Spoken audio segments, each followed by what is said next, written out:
Monsieur Charles, je vous passe la parole pour que vous puissiez nous présenter la motion que vous avez bien voulu m'adresser dans les délais conformément au règlement intérieur de notre conseil municipal. Merci, monsieur le maire. Le bureau de poste du Prado propose un service public de qualité indispensable dans le maillage de notre territoire, permettant un accès à des services importants pour la population, notamment celle qui rencontre des problèmes de mobilité. Ce bureau de poste répond à un véritable besoin social. La fermeture en 2019 du bureau de poste de la place Marcadieu a déjà dégradé le service rendu à la population tarbaise et nuit à la vie de ce quartier. Élus et habitants doivent s'opposer à une telle fermeture qui pénalise les publics les plus fragiles. Il est nécessaire de trouver une solution permettant le maintien de ce service public essentiel. Le conseil municipal de Tarbes demande aux dirigeants de la Poste de renoncer à cette décision. Bien. Monsieur Hervé Charles, je vais vous dire que cette motion, je demanderai à mes collègues de l'adopter. Bien que, à l'heure où nous parlons, je n'ai pas l'assurance formelle que le bureau de poste du Prado sera fermé définitivement. Je m'en suis inquiété, je vais d'ailleurs vous lire la lettre que j'ai reçue de la part de la directrice régionale de la Poste, Catherine Dairel. Une lettre du 10 juin dernier. Monsieur le maire, que j'avais appelé auparavant. Je tiens tout d'abord à vous remercier pour notre échange de qualité et constructif lors de notre entretien téléphonique de ces derniers jours. Dans la continuité de notre échange, je tiens à vous réaffirmer que l'accessibilité physique et numérique à l'offre des services de la Poste reste notre priorité tout en l'adaptant aux besoins et modes de consommation des clients. Concernant la période estivale, les horaires des bureaux de poste de votre commune seront adaptés dans le cadre des dispositions inscrites dans le contrat de présence postale territoriale 2020-2022 selon l'organisation suivante. Le bureau de poste de Tarbes-Jaurès sera ouvert sur la période du 1er juillet au 23 août, du lundi à 14h jusqu'au samedi à 12h, sur une amplitude horaire hebdomadaire de 43h25 par semaine contre 47h75 actuellement. Le bureau de Tarbes-Prado accueillera les clients sur la période du 10 juillet au 28 août, du lundi au vendredi, soit un volume horaire de 34 heures, actuellement ouvert à 37 heures. Les horaires du bureau restent inchangés sur un volume de 27 heures. En complément des bureaux de poste, l'offre de service de la Poste est accessible auprès de 4 points de contact complémentaires, les 3 relais postes installés au Carrefour Market à Caussade, au sein du buraliste Le Bergerac et au Carrefour City Marcadieu, ainsi que le carré entreprise Gambetta. Comme convenu, ensemble, afin de poursuivre nos échanges lors d'une prochaine rencontre, je vous soumets des propositions de date, 29 juillet, 22 juillet. J'ai proposé une date de rendez-vous pour approfondir effectivement le sujet qui nous préoccupe aujourd'hui. Et je vous sais, Monsieur Charles, de nous avoir permis de le mettre aujourd'hui en discussion. Est-ce que quelqu'un souhaite intervenir? La motion, normalement, on vote ou on ne vote pas, mais c'est un sujet quand même avec un service public. Monsieur Craspail.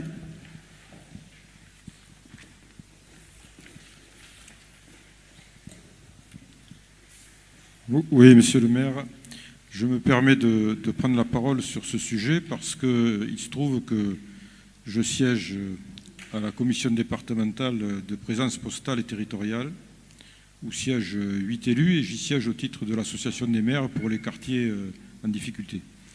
Depuis 2 ans, nous travaillons au sein de la commission avec les services de la Poste pour justement envisager une évolution du site du Prado dont on sait les difficultés qu'il rencontre d'un point de vue immobilier.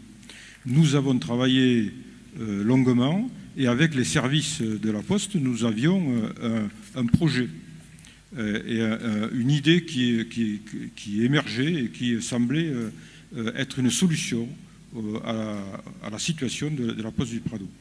Cette information qui est arrivée subitement et qui a même surpris les cadres locaux de la Poste, je dois le dire, nous a profondément étonnés. À la prochaine CDPPT qui doit se réunir très vite, là, d'ici 8 ou 10 jours, le sujet est à l'ordre du jour. Je ne vous cache pas notre colère en tant qu'élu, et je ne peux pas le dire pour eux, mais y compris les personnes de la Poste qui y ont travaillé dessus. Donc c'est une décision, décision c'est bien grand mot parce que la décision n'est pas prise, mais en tout cas c'est une information qui vient des services centraux de la Poste, et j'espère qu'effectivement, Madame Dairel, puisqu'il semble que ça émane directement de ces services, reviendra sur cette décision. En tout cas, moi, de mon point de vue, je souscris au fait que cette situation est honteuse à ce stade-là, et présentée comme ça sur la forme. Cela confirme donc la proposition que je vous fais, chers collègues, de soutenir la motion qui nous est présentée par notre collègue Hervé Charles. Est-ce que quelqu'un d'autre souhaite intervenir? Non. Je soumets cette motion à votre approbation. Ceux qui désirent s'abstenir le manifestent en levant la main.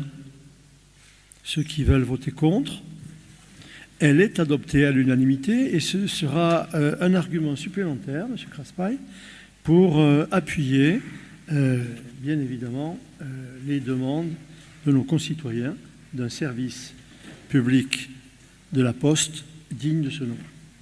Est-ce que vous avez des questions à poser sur les décisions prises en vertu des articles du Code général des collectivités territoriales? Est-ce qu'il y a des questions? Alors, vous me dites sur quel... Oui. D'abord, vous dites qui parle pour l'enregistrement? Rebecca Calais. Merci, Madame Calais. Voilà, concernant la signature de la convention avec l'OPH 65 pour la mise à disposition J'ai rien compris. pour une durée d'un an. Je suis désolé, je ne comprends pas là. On n'entend pas bien. Quel point? Je répète, c'est le point 9. 9. Concernant la convention avec l'OPH. Voilà, pour la mise à disposition de la maison de quartier Hexagone. Notre question est de savoir si la location de cette salle par les associations répondra aux mêmes modalités que pour les autres salles. J'ai rien compris, je suis désolé. Je sais que vous voulez avoir des précisions sur la convention avec l'OPH sur Hexagone, mais quelle est exactement la question? La question est, est-ce que les associations tarbaises pourront accéder à cette salle de la même façon qu'elles le font actuellement pour les autres? Alors la réponse est, mais bien évidemment. Mais je dirais, les associations pourront utiliser ces locaux, non seulement de la même façon, mais encore mieux, puisque ces locaux seront remis en état, et ils en ont bien besoin. Et ce qui va impliquer, bien évidemment, quand la convention sera signée, que nous nous mettions d'accord avec l'OPH pour savoir qui fait quoi pour la remise en état et qu'ensuite on apprécie la durée des travaux. Excusez-moi, mais la sono n'est pas très bonne. Et puis... En raison de la crise sanitaire du Covid-19 et des difficultés économiques qu'elle provoque pour de nombreux acteurs de la manifestation de Tarbes-Décembre ainsi que pour le public tarbais, il est nécessaire de modifier exceptionnellement certains tarifs d'occupation du domaine public et les tarifs d'entrée à la patinoire afin de favoriser la reprise économique.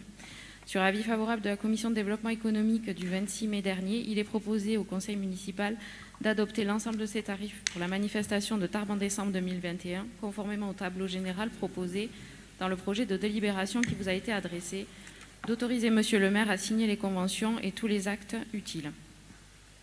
Merci Madame Arex. Il y a une question, je vois là-bas, c'est Monsieur Rouget. Monsieur Rouget, oui, allez-y. Nous allons voter en faveur de cette délibération. En revanche, lors du conseil municipal de septembre, nous avions soulevé quelques interrogations, d'une part concernant les tarifs et le bilan écologique de la patinoire, dont il me semble que le contrat devait arriver à échéance fin 2021. D'autre part, nous demandions aussi que des critères un peu plus restreints et plus clairs soient établis en ce qui concerne les commerces sur le marché de Noël, c'est-à-dire des critères d'économie sociale et solidaire, de qualité, d'artisanat, de création, d'innovation.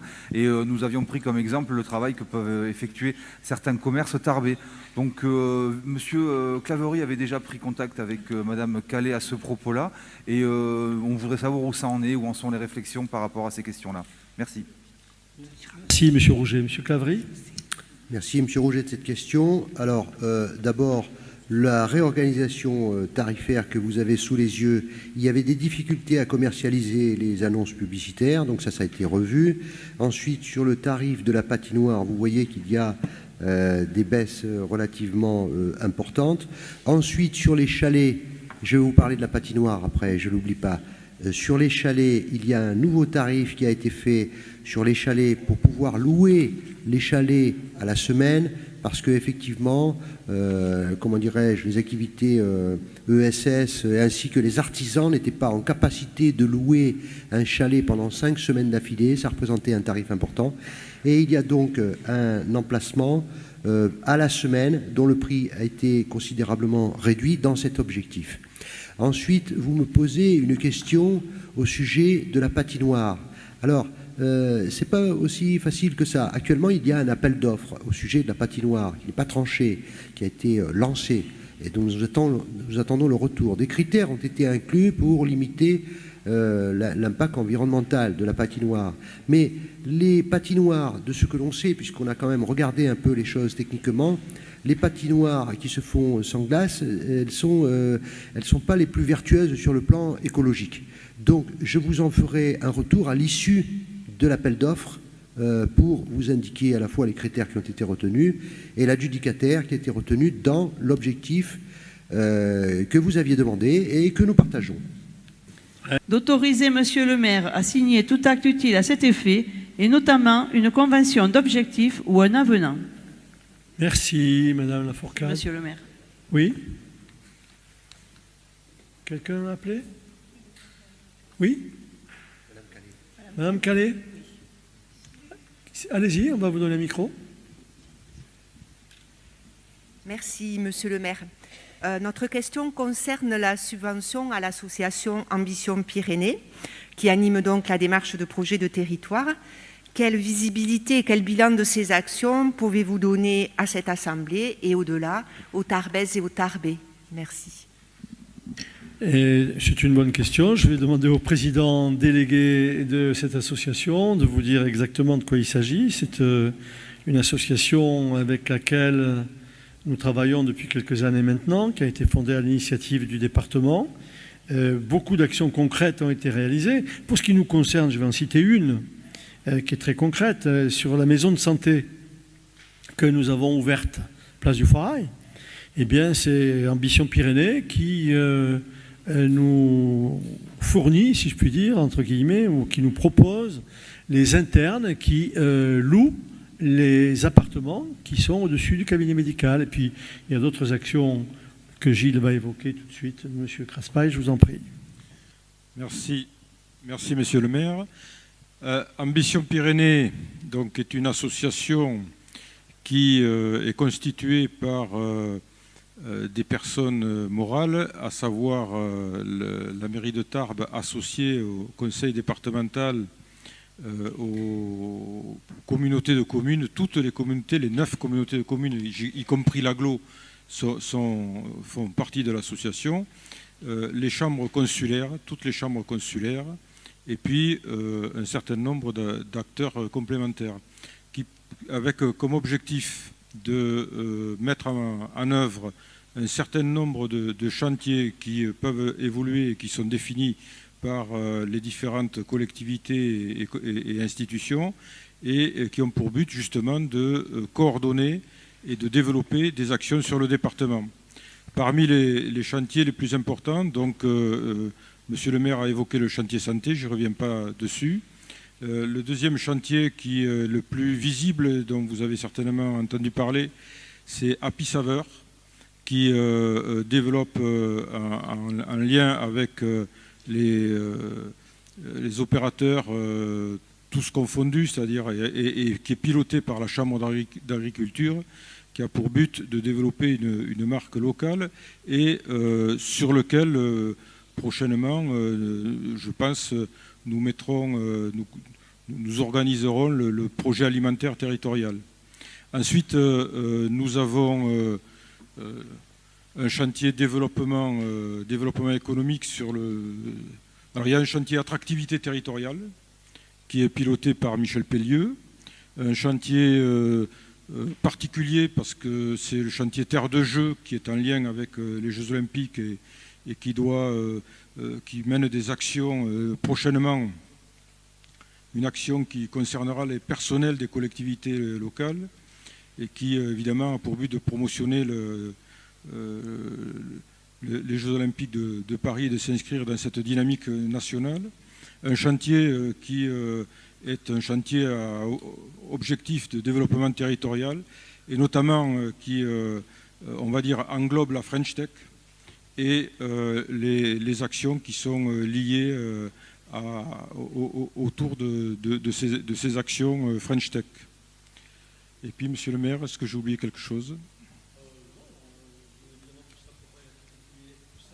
Décliné dans le détail, mais je pense que là, vous donnez effectivement les grands chantiers sur lesquels nous travaillons depuis quelques années, en étroite concertation, les chambres consulaires, agriculture, commerce, métiers, l'ensemble des partenaires, et le cercle s'élargit avec l'adhésion de communautés de communes de notre département qui viennent enrichir nos réflexions sur le développement économique et l'attractivité de notre territoire.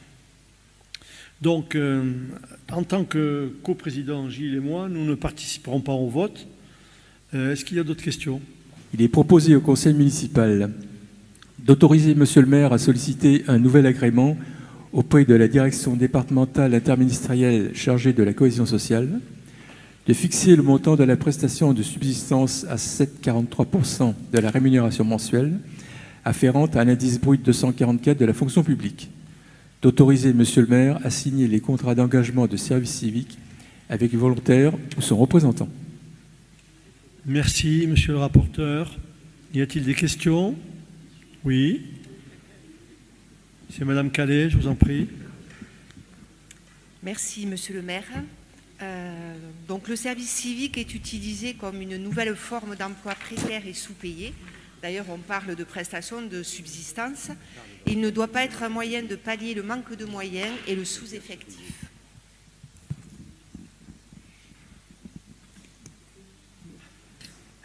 Je comprends votre remarque. Vous noterez que nous appliquons une loi du 10 mars 2010 et nous l'appliquons strictement, ce qui rend service à beaucoup de jeunes. La preuve, c'est que nous sollicitons un nouvel agrément. Croyez bien que nous avons le sentiment, ce faisant, de rendre davantage service aux jeunes qui bénéficient de ce service civique, plutôt que nous n'avons pas du tout le sentiment de profiter d'eux.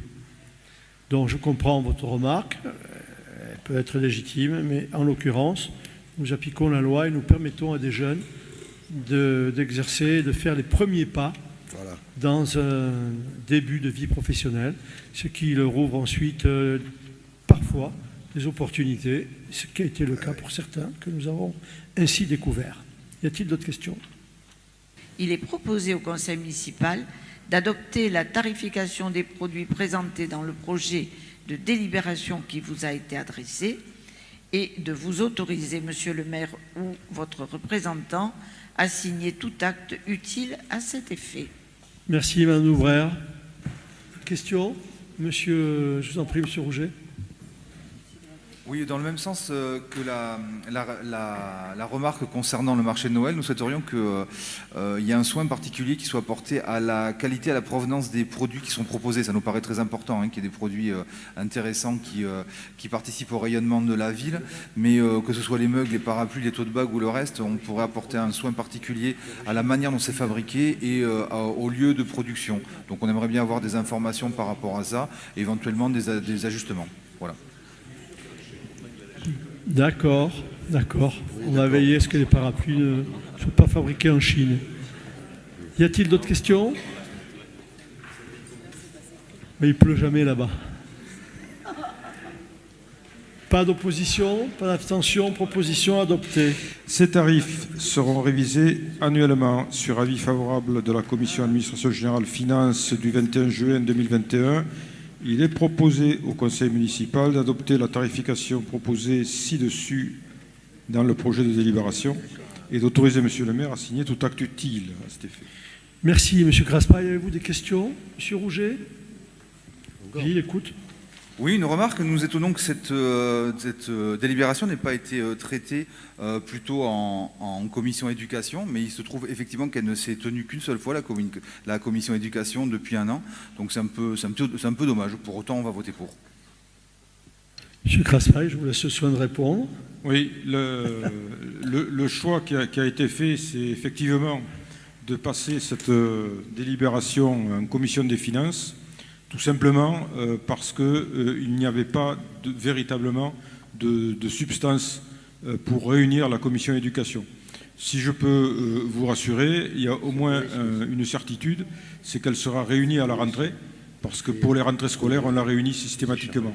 Mais jusqu'à présent, on a eu fort peu de délibérations, donc c'est déjà la 2e ou la 3e qui passe en commission des finances, parce que réunir la commission est uniquement pour une délibération, ça ne nous a pas paru pertinent.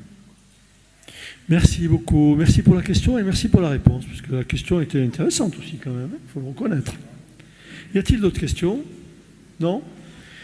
Y a-t-il des votes contre, des abstentions? Proposition adoptée.